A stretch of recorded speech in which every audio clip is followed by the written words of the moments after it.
Doctor Sreevarma ஆயுள் தரும் ஆயுர்வேதா அறுவை சிகிச்சை இல்லா குணம் ஆயுள் கால நிவாரணம். Branch express courier private limited domestic international cargo உங்கள் இல்லம் தேடி வந்து கொரியர் புக்கிங் டெலிவரி செய்து தரப்படும். நான் எப்படி என்னத்தை பேசுன்னு தெரியல. இன்ஷா அல்லாஹ் நிறைய பேசிக்கிட்டு இருக்கிறேன். ஏன்னா எப்படி பேசணுமா இல்லை அன்சாரி சாருக்கு நம்ம வழி விட்டுருவோமா? எல்லாரும் இருப்பியலா? நம்ம பேசுறது தவிர அன்சாரி சாருக்கா இருப்பியல்ல? ஏன்னா இருக்கணும், அதுதான். ஏன்னா அவங்களுக்காக தான் நம்ம இந்த ஊருக்கு நம்ம எடுத்துருக்குறோம். அவங்கள நான் பார்க்கணும், அவங்க பேச்சை கேட்கணும். இப்போ வருஷம் வருஷம் வந்துக்கிட்டு இருந்தாலும் வருஷத்துக்கு வருஷம் அவங்களுடைய வளர்ச்சி அதிகமாக இருக்குது. ரொம்ப சந்தோஷமாக இருக்குது. இன்றைக்கி கருணாஸ் சகோதரருடைய பேச்சை கேட்டு நானே அசந்துட்டேன். ஆனால் அவரால் கண்ட்ரோல் பண்ண முடியலை. விட்டாக்க இன்னும் 2 மணி நேரம் போய்கிட்டு இருக்கும்னு நினைக்கிறேன். 4 மணி நேரம் ஈஸியாக பேசு. அப்போ இனி நபீஸ் அடுத்த வாட்டி அன்சாரி சாரை விட்டுட்டு நீ இவங்க மட்டும் எடுத்தால் பெட்டர்னு நினைக்கிறேன். ஏன்னா அதான் நல்லதுன்னு நினைக்கிறேன். எங்களுக்குன்னா வேலை இல்லாமல் போயிருந்தேன். அது நாங்கள் ஸ்பான்சர் பண்ணியிருக்கிறோம். சரி, எங்களுக்கு ஒரு 20-25 நிமிஷம் கிடைக்கும், அது போயிடும்னு நினைக்கிறேன். அதனால தான் சொல்கிறேன், வேறு ஒன்றும் கிடையாது. நம்ம முத்தார் சார் நல்லா பேசியிருந்தாங்க. அவரை விட்டுருந்தா என்ன, நான் அவங்கள்ட்ட தான் 1 மணி நேரம் எதிர்பார்த்தேன். ஆனால் 3/4 மணி நேரத்தில் முடிச்சிட்டாங்க. அடுத்து நம்ம அலிபாய் டிரான்ஸ்போர்ட் பேசினார். அவர் ஒரு 15 நிமிஷம் பேசினார். அதில் ஒரு 10 நிமிஷம் என்ன பற்றி தான் பேசிகிட்டு இருக்கிறாரு. அதை நினைக்கும் போது நான் என்ன சொல்கிறேன்னு தெரியலை. அவ்வளோ நம்ம மேலே பிரியம். ஏன்னா நம்மளை ஃபாலோ பண்ணிகிட்டு இருக்கிறாரு. நான் நிறைய விஷயத்தை வந்து கேட்பார். அதனால் சில இதை இப்படி நடங்க, உங்களுக்கு பிஸ்னஸில் நீங்கள் வெற்றி அடையலான்னு சொல்லுவேன். அது மாதிரி ஃபாலோ பண்ணிகிட்டு இருக்காரு. அதேமாதிரி நம்ம ஷாஜஹானை பற்றி சொல்லலாம். நிறைய நம்ம எம்பாசியில் உட்காந்து நிறைய நல்ல விஷயங்கள் செஞ்சுக்கிட்டு இருக்காரு. இங்கே இருக்கிற அமைப்புகள்லாம் நம்முடைய மக்களுக்காக நிறைய செஞ்சுட்டு இருக்கிறாங்க. ஒரு காலத்தில் எந்த அமைப்புமே இல்லாமல் இருந்துச்சு. நாங்கள்லாம் டிரைவராக இருக்கும்போது, வீட்டில் டிரைவராக இருக்கும்போது ஒரு ரிலீஸ் கேட்டு வெளியே வந்தால் அனுசரிக்க யாருமே இல்லை, நம்மளுக்கு உதவி செய்ய யாருமே இல்லை. அன்னைக்கு அடி வாங்கி மிதி வாங்கி கஷ்டப்பட்டு அவ்வளோ நஷ்டப்பட்டு வெளியே வந்து வேலை தேடி முடிச்சு அவன் மனுஷன் ஒருத்தன் முன்னேறி வர்றன்னா சாதாரண விஷயம் அல்ல. அன்னைக்கு அப்படி கஷ்டப்பட்டு வந்த காலம். 5 வருஷம் நான் அந்த வீட்டில் வேலை பார்த்துட்டு வெளியே வந்து அதுக்கப்புறம் நம்ம கார்கோ தொழில் ஆரம்பித்தோம். உங்களுக்கு எல்லாருக்கும் தெரியும். அந்த கார்கோ தொழில் ஆரம்பித்த பிறகு நான் கொஞ்சம் கொஞ்சமாக முன்னேறிட்டு வந்தேன். அன்றைக்கி என்னுடைய சம்பளம் 50 தினார், டிரைவராக இருந்தபோது 50 தினார் 50 தினார் சம்பளமாக இருந்தேன். இன்றைக்கி இந்த ஃபங்க்ஷனுக்கு, இந்த விழாக்கு முழு ஸ்பான்சர் எடுத்து நான் செய்கிறேன். அப்போது எவ்வளோது வந்திருக்குன்னு உங்களுக்கு தெரியும். ஒரு குறைஞ்சது ஒரு 5 லட்ச ரூபாய் என்னுடைய இந்திய பணத்துக்கு நான் செலவு பண்ணுறேன்னு சொன்னால், இந்த அளவுக்கு எனக்கு இறைவன் அதுக்கு உள்ள தகுதியை கொடுத்தான். அதுபோல் நீங்கள் எல்லாம் எனக்கு செய்த உதவி, இன்றைக்கி நான் நல்லா இருக்கிறேன். இன்னும் எனக்காக நீங்கள் இந்த டிவிஎஸை மறக்காமல் ஒரு உமராவோ ஒரு கார்க்கோவோ ஒரு டிக்கெட்டோ இதையெல்லாம் எடுத்தீங்கன்னு சொன்னால், இனி இந்த 5 வாரமும் என்னுடைய ஸ்பான்சர் தான், ஃபுல் ஸ்பான்சர். அடுத்த வாரம் செந்தமிழ் கலைமன்ற நிகழ்ச்சி அங்கே மங்காப்பில் இருக்குது. அதுக்கு அடுத்த வாரம் 15, 16 2 நாள் நம்முடைய டிவிஎஸ் கோடை விழா, உங்களுக்கு தெரியும், கோல்டு விழா. இன்ஷா அல்லாஹ் 15, 16 16ஆம் தேதி மட்டும் வெள்ளிக்கிழமை மட்டும் தான் வைக்கணும்னு நினச்சேன். ஆனால் 15 தலைவர்கள் முக்கியமான ஆட்களை அழைச்சதுனால 2 வருஷம் இந்த நிகழ்ச்சி நடத்த முடியாமல், போன வருஷம் நம்ம அலிபாய் சொன்ன மாதிரி நான் ஹோட்டலில் வச்சு நம்மளோட ஒன்லி என்னுடைய ஊழியர்களுக்கு மட்டும், என்னுடைய வேலை செய்கிறவங்களுக்கு மட்டும் நான் கோல்டு கொடுத்து ஒரு 2 கிலோ கொடுத்து முடித்தேன். ஆனால் இந்த வருஷம் எல்லா பிரச்சனையும் முடிஞ்சு நல்லா இருக்குனால எல்லாருக்கும் நல்லது செய்யணும், எல்லாருக்கும் செய்யணுங்கிறதுக்காக ஊர்லேருந்து ஒரு 25 பேருக்கு மேலே எடுக்கிறேன். அவங்களுக்கும் சேர்த்து வச்சு இந்த கோல்டு திருவிழா நடத்துறதுக்கு ஏற்பாடு பண்ணியிருக்கிறேன். கண்டிப்பாக நீங்கள் எல்லாம் வரணும். 15, 16 வியாழக்கிழமை நடத்துகிறேன், வெள்ளிக்கிழமை நடத்துகிறேன். இதில் பிள்ளைகளுக்காக, இந்த ஃபேமிலிகளுக்காக நம்முடைய மேஜிக் விக்னேஷ் வராரு. அவர் 15ஆம் தேதி 16ஆம் தேதி வச்சுருக்கிறேன். டைம் கிடைச்சான்னா 2 நாள் நடக்கும், இல்லாட்டி 1 நாள் தான் நிகழ்ச்சி நடக்கும் இன்ஷா அல்லாஹ். நான் அடிக்கடி சொல்லுவேன், யா ஐயுவன்னா சித்தக்கூர் ரப்பக்கும் அல்லது கலக்க நப்சி வாஹிதா வ கலக்க மின்ஹா ஸவ்ஜஹா வ பஸ்ஸ மின்ஹுமா ரிஜாலன் கஸீரன் வ நிஷா வத்தகுல்லாஹ் அல்லதி தஸாலூன பிஹி வல்லார்ஹாம் இன்னல்லாஹு கான அலைக்கும் ரகீபா. சகாலிம். உங்களுடைய இந்த வசனம் குர்ஆனில் எல்லாரும் பார்த்துருக்கலாம். நம்முடைய கருணாஸ் சகோதரர் பார்த்துருப்பாங்கன்னு நினைக்கிறேன். சரியா? மனிதர்களை, அதாவது இந்த வசனத்துடைய இது அன்னீசா 4வது அத்தியாயத்தில், அன்னீசா அத்தியாயத்தில் இருக்குது. யா ஐயுகன்னாஸ் இத்தக்கூர் ரப்பக்கும் அல்லது கலக்க நப்சி வாஹிதா. உங்கள் அனைவர்களையுமே, மனிதர்களே, உங்கள் இறைவனுக்கு பயந்து நடந்து கொள்ளுங்கள். அவன் உங்கள் யாவரையும் ஒரே ஆன்மாவிலிருந்து படைத்தான், அதிலிருந்து அவர் மனைவியையும் படைத்தான். பின்னர் இவ்விருவிலிருந்து அநேக ஆண்களையும் பெண்களையும் வெளிப்படுத்தி உலகில் பரவச் செய்தான். ஆகவே இறைவனுக்கு பயந்து நடந்து கொள்ளுங்கள்.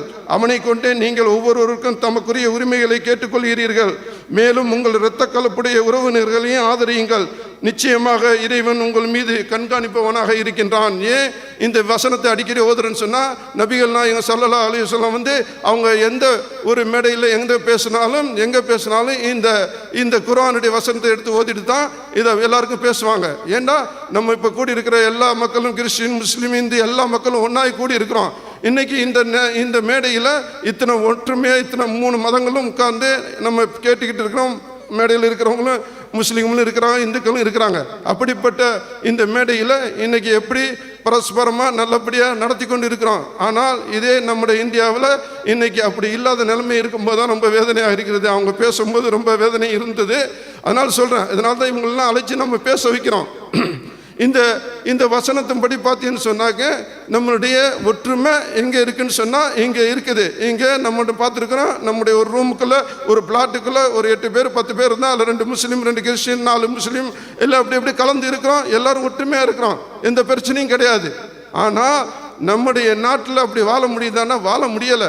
அதுக்காகத்தான் நம்ம இவங்களெல்லாம் அழைச்சி ஏதாவது செய்யுங்க, எங்களுக்காக ஏதாவது செய்யுங்க, நாங்கள் இவ்வளோ கஷ்டப்படுறோம், நாங்கள் எங்களுடைய பொண்டாட்டி பிள்ளைங்க விட்டுட்டு வர்றோம், நாங்கள் எங்களுடைய மனைவியை ஆசையாக கல்யாணம் பண்ணுறோம், நம்ம போய் அங்கே போயிட்டு இங்கே இருந்து சம்பாரித்து அவ்வளோ கஷ்டப்பட்டு நம்முடைய குடும்பத்தை ஒரு நல்ல நிலைக்கு கொண்டு வந்து ஒரு அழகான பொண்ணை பார்த்து கல்யாணம் பண்ணுறோம்.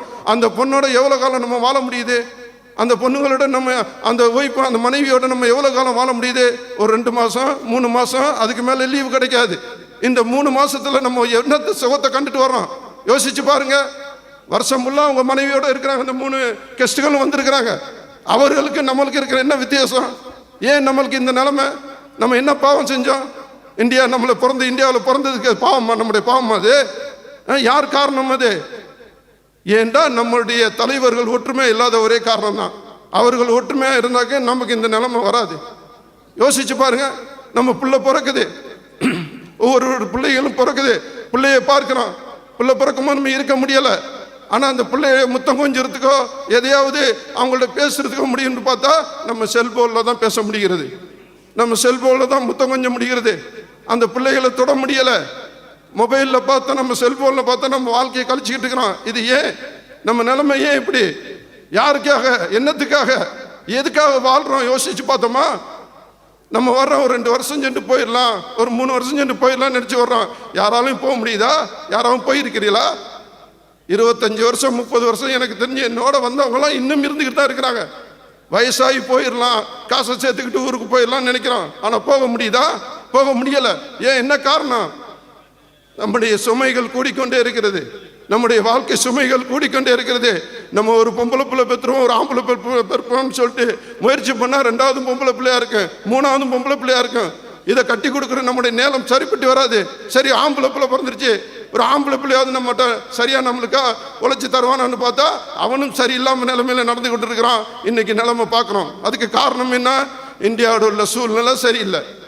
அங்கே பண்ணுற அநியாயங்கள், அவங்க சாராயத்துலேருந்து கஞ்சாவிலேருந்து எல்லாமே மோசமான சூழ்நிலைக்கு போயிட்டு இருக்கிறாங்க. அதுக்கெல்லாம் சினிமா தான் காரணம். நல்லா உங்களுக்கு தெரியும். அந்த சினிமாவை பற்றி இப்போ சொன்னாப்புல நம்முடைய நடிகர் இப்போ வந்திருக்கிறவங்க உங்களுக்கு தெரியும், அவங்க குடிக்காமல் இருக்க முடியாதுன்னு சொன்னது போதே தெரியுது. சினிமா உலகத்தில் போனாலே எல்லாம் நாசமாக தான் போவான்னு சொல்லிட்டு அவங்களே சொல்லி காட்டிட்டாங்க. எனக்கு எத்தனை வாய்ப்பு கிடைச்சி சினிமாவுக்கு போகிறதுக்கு. ஆனால் அங்கே போனால் நானும் என் நிலைமையும் மோசமாக தான் போவேன். இந்த மாதிரி ஒரு கையை காட்டினால் போயிடாதேங்கிறாங்க. அதான் உண்மை. நான் அதனால தான் போவே இல்லை. அவ்வளவு நம்ம பாக்கியராஜ்லேருந்து பாலாவிலேருந்து விக்ரம்லேருந்து எல்லாரும் வந்திருந்தாங்க. அத்தனை பேரும் கூப்பிட்டு உங்கள் படம் எடுங்க, உங்கள் கதையை ஒரு படம் எடுக்கலான்னு சொன்னாங்க. ஆனால் என் கதையை படம் எடுக்கலாம், என் கதை நாளைக்கு என்ன ஆகுன்னு தெரியாதுங்கிறதுனால நான் அந்த பக்கமே போகலை. அடுத்தது எப்படி சொல்லணும் இல்லை, அடுத்தது அரசியல்வாதிக்கு வாங்கின அரசியலுக்கு வாங்கிட்டாரு. நம்முடைய அன்சாரியே இருக்கட்டுமே, இந்த வாட்டி அதை 2 சீட்டு எப்படி கிடச்சிறேன், நீ கவலைப்படாதே, ஒரு சீட்டை நான் உங்களுக்கு தந்துடுறேன், ஒரு சீட்டை நான் நிற்கிறேன் அவங்க சொல்லாமல் சொன்னாப்புலன்னு வச்சுக்கிறேங்கண்ணா. இன்றைக்கி அந்த கட்சி உடஞ்சி போயிடும். அதனால் நான் சொல்ல விரும்பலை. அந்த கட்சி இந்த கட்சி நீ கரெக்டாக இருக்குன்னு நினைக்கிறேன். அதனால் அந்த கட்சிக்கு நான் போக விரும்பலை. அரசியலுக்கு வரல. எல்லா கட்சியும் என்னை கூப்பிட்டாங்க, ஏடிஎம்கே டிஎம்கே எல்லா கட்சியுமே கூப்பிட்டாங்க. ஆனால் எனக்கு அந்த அரசியலும் பிடிக்கலை. ஏண்டா நான் இந்த மக்களை, இந்த கோயத்தில் இருக்கிற தமிழ் மக்களை காப்பாற்றணும். அதுதான் என்னுடைய ஒரே லட்சியம். அந்த லட்சியத்துக்காக வாழ்ந்துக்கிட்டு இருக்கிறேன். இன்ஷா அல்லாஹ் என்னுடைய வாழ்க்கை உங்களோட தான், வேற ஒன்றும் கிடையாது, எங்கேயும் போக போகிறது கிடையாது. ஏன்னா அதனால வந்து எத்தனை பேர் நீ வந்துக்கிட்டு இருக்கிறாங்க. நிறைய பேர் இந்த மாதத்தில் 5 ப்ரோக்ராமுக்கு நிறைய முக்கியமான தலைவர்லாம் வர்றாங்க, எல்லோரும் வர்றாங்க. எல்லாரையும் இங்கே உட்காந்து நம்ம பார்ப்போம், வேறு வழி இல்லை. அவங்களுக்கு மனுவை போடுவோம், அந்த மனு மூலியமாக நம்மளுக்கு ஏதாவது செஞ்சு தரட்டும், அவ்வளோதான் நம்முடைய வாழ்க்கை, வேறு ஒன்றும் செய்ய முடியாது. நம்முடைய வாழ்க்கை 2 மாதம் 3 மாதம் இருக்கிற சம்பளத்தை வாங்கிட்டு போகிறோம், போகும்போது கடனை வாங்கிட்டு போவோம், அங்கே போய்ட்டு செலவு பண்ணுவோம், அங்கேருந்து வரும்போது கடனை வாங்கிட்டு வருவோம், இங்கே வந்து அந்த கடனை அடைக்கிறதுக்கு இதுக்கு கரெக்டாக போகும். நம்முடைய காலம் இப்படி தான் நம்ம போட போகுது, வேறு வழியே இல்லை. ஏன் பிறந்தோம், எதுக்கு பிறந்தோன்னு நம்மளுக்கே தெரியலை, அப்படிதான் வாழ்க்கை போயிட்டு இருக்குது. அதனால சொல்கிறேன், அன்பு சகோதரர்களே, உங்களுடைய எல்லாருக்கும் நான் சொல்கிறது என்ன, ஒரே அடிக்கடி நான் சொல்கிறேன், அதான் உங்களுக்கு நீங்கள் இந்த இன்னைக்கு 25-30 வருஷம் 50 வருஷம் நான் வாழ்ந்துட்டு இன்றைக்கி ஊருக்கு போனவங்களாம் மறுபடியும் ஏன்டா போகணும்னு சொல்லிட்டு அங்கே போயிட்டு வருத்தப்பட்டவங்க எனக்கு எத்தனையோ சகோதரர்கள் எனக்கு சொல்லுவாங்க. ஏன்டா அங்கே போனதுக்கு அப்புறம் தெரியுது, இங்கே இருந்த அந்த வாழ்க்கை எனக்கு இங்கே இருந்திருக்கலாம், காசு இல்லாமல் அங்கே போனது தப்பாக போச்சுன்னு சொல்கிறாங்க. அதே மாதிரி காலம் வரக்கூடாது. உங்களுக்கு நான் அடிக்கடி சொல்லுவேன், சேவ் பண்ணிக்கிறீங்க, சேவ் ரொம்ப இம்பார்ட்டன்ட். சேவ் இல்லாமல் நீங்கள் ஊருக்கு போனீங்கன்னு சொன்னால் உங்கள் குடும்பமே மதிக்காது, யாருமே மதிக்க மாட்டாங்க. பணத்தோடு போனீங்கன்னா நீங்கள் நல்ல பிள்ளையாக அங்கே கொஞ்சம் வாழ முடியும். ஏதோ ஒரு சின்ன பிஸ்னஸோ சின்ன ஒரு இடத்த வாங்கிட்டோ ஏதோ ஒரு விவசாயமோ பண்ணிக்கிட்டு வாழ்ந்தேன்னு சொன்னால் கண்டிப்பாக உங்களால் ஏதாவது ஜெயிக்க முடியும். ஒன்றுமே இல்லாமல் நம்ம பொண்டாட்டி பிள்ளைகள், நம்முடைய பிள்ளைகள் கவனிக்கணும், பொண்டாட்டி சேர்த்து வச்சுருப்பா, அம்மாக்கள் அவங்களுக்கு ஏதாவது சேர்த்து வச்சுருப்பாங்க நினச்சிட்டு போனீங்கன்னா நீங்கள் உங்கள் வாழ்க்கையிலே நீங்கள் தோல்வி அடைஞ்சிட்டிய. இதுதான் நான் சொல்லுவேன், வேறு ஒன்றும் கிடையாது. நிறையா அதாவது அல்லாஹ் ரசூல் ஸல்லல்லாஹு அலைஹி சொல்லிக்கிறாங்க, உன்னுடைய தாயின் காலடியில் சொர்க்கம்னு சொல்லியிருக்காங்க. தாயின் காலடியில் சொர்க்கம்ட்டு பைபிளும் சொல்லுது, குர்ஆனும் சொல்லுது, பகவத்கீதையும் சொல்லுது. ஆனால் நபிகள் நாயகம் ரொம்ப வற்புறுத்தி சொல்லியிருக்கிறாங்க. யாருக்காவது அந்த பாக்கியம் இருக்கா? இங்கே வந்துருக்கிறவங்க நமக்கு அந்த பாக்கியம் இருக்குதா? இல்லை. ஏன் இல்லை? என்ன நிலைமை? ஏன் இந்த படி வந்துச்சு நமக்கு? சரி, நம்முடைய வீட்டில் அங்கே நம்முடைய பொண்டாட்டியை கல்யாணம் முடிச்சுட்டு விட்டுட்டு வர்றோம், நம்ம அம்மாட்ட விட்டுட்டு வர்றோம், அவங்க 2 பேரும் சண்டை இல்லாமல் நிம்மதியாக இருக்கிறாங்களா? கிடையவே கிடையாது. 100க்கு 90 வீட்டில் அம்மாவுக்கும் பொண்டாட்டிக்கும் ஒத்துக்கிறவே மாட்டேங்குது. இதை எப்படி நம்ம சமாளிக்கிறோம்? இங்கே உட்காந்து மொபைலில் உட்காந்துட்டு சமாளிக்கிறது நம்ம பாடு போகுது. நம்மளோட கஷ்டம் அவ்வளோ கஷ்டம். அங்கே மேலே வந்து கல் தூக்கிக்கிட்டு நம்முடைய கன்ஸ்ட்ரக்ஷன் ஒர்க்கில் இருப்பான், கட்டட வேலையில் இருப்பான், பொண்டாட்டிக்கும் அம்மாவுக்கு சண்டையாக இருக்கேன். அதை கேட்டு அவன் இது கீழே விழுந்து செத்தவங்க இங்கே நிறைய பேர் இருக்கிறாங்க. டிரைவராக இருக்கிறவங்க எத்தனை பேர் உங்களுக்கு தெரியும்? டிரைவராக இருக்கிறவங்க அவன் டிரைவிங் பண்ணிகிட்டு இருப்பான், அந்த நேரத்தில் அவன் பொண்டாட்டிக்கு அவங்க அம்மாவுக்கு சண்டையை பார்த்துட்டு இதனால் கவலைப்பட்டு எங்கேயோ வந்து ஆக்சிடென்ட் ஆகி சத்த நிறைய பேரை நம்ம பார்த்துருக்குறோம். இதுக்கெல்லாம் காரணம் என்ன? நம்முடைய தலை எழுத்து, வேற ஒன்றும் கிடையாது. நம்முடைய அரசியல்வாதிகள் அங்கே இருக்கிறவங்க, இங்கே இருக்கிற நாடு, இந்த நாட்டில் உள்ள எந்த மனிதனாவது எந்த நாட்டிலேயாவது போய் வேலை பார்க்குறான்னு பாருங்க. இங்கே அரபு கண்ட்ரியில் இருக்கிற இத்தனை GCC கண்ட்ரியில் இருக்கிற இந்த 6 கண்ட்ரிலையும் உள்ளவங்க யாராவது போய் வெளியில் போய் வேலை பார்க்குறான்னு பாருங்க. இந்த அழகா அவங்களுடைய 9 மாதம் நல்லா ஒர்க் பண்ணுறாங்க, இந்த 3 மாதம் இந்த சம்மரில் அப்படியே எல்லாம் வெளிநாட்டில் போயிட்டு சுற்றிட்டு வந்து பொண்டாட்டி பிள்ளையோட போயிட்டு வந்து சந்தோஷமாக வர்றாங்க. ஏன் நம்மளால் முடியலை? நமக்கே இந்த நிலைமை. நம்ம என்ன பாவம் செஞ்சோம்?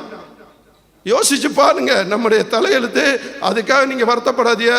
இன்ஷா அல்லாஹ் நம்மளுடைய, ஆனால் யார் சொர்க்கம் போகிறாங்களோ இல்லையோ, நம்ம கஷ்டப்படுற அத்தனை பேருக்கும் சொர்க்கம் கண்டிப்பாக இருக்குது. அந்த கஷ்டத்தில் வாழ்ந்து அந்த கஷ்டத்தோடு நம்ம இறந்துட்டு சொன்னால் கண்டிப்பாக அந்த பிர்தௌஸ்ங்கிற சொர்க்கம் நமக்கு கிடைக்கும். அந்த சொர்க்கத்துக்காக நம்ம வாழ்வோம். நம்ம பொண்டாடி பிள்ளையோட இன்ஷா அல்லாஹ் அங்கே நம்மளுக்கு குடும்பத்தோடு சேர்த்து வாழ வச்சு அதுக்கு நம்ம உதவி செய்கிறதுக்கு நம்ம எல்லாமே இறைவனை துவா செய்தோம். நான் கேட்டுக்கிறோம். நம்ம அன்சாரிக்கு நான் இடம் கொடுத்துட்டு அடுத்த இன்ஷா அல்லாஹ் 15-16 தேதி என்னுடைய உரையை கேட்க எல்லாரும் வந்துரும்படி கேட்டுக்கொண்டு என்ன முடிக்கிறேன். அஸ்ஸலாமு அலைக்கும் வரஹ்மத்துல்லாஹி வபரகாத்துஹு. டாக்டர் ஸ்ரீவர்மா ஆயுள் தரும் ஆயுர்வேதா அறுவை சிகிச்சை இல்லா குணம், ஆயுள் கால நிவாரணம். Branch express courier private limited, domestic international cargo. உங்கள் இல்லம் தேடி வந்து கொரியர் புக்கிங் டெலிவரி செய்து தரப்படும். என்றும் உங்களுடன் மை இந்தியா. முக்கிய செய்திகளை உடனுக்குடன் தெரிந்து கொள்ள சப்ஸ்கிரைப் பண்ணுங்க, பெல் பட்டனை பிரஸ் பண்ணுங்க. என்றும் உங்களுடன் மை இந்தியா.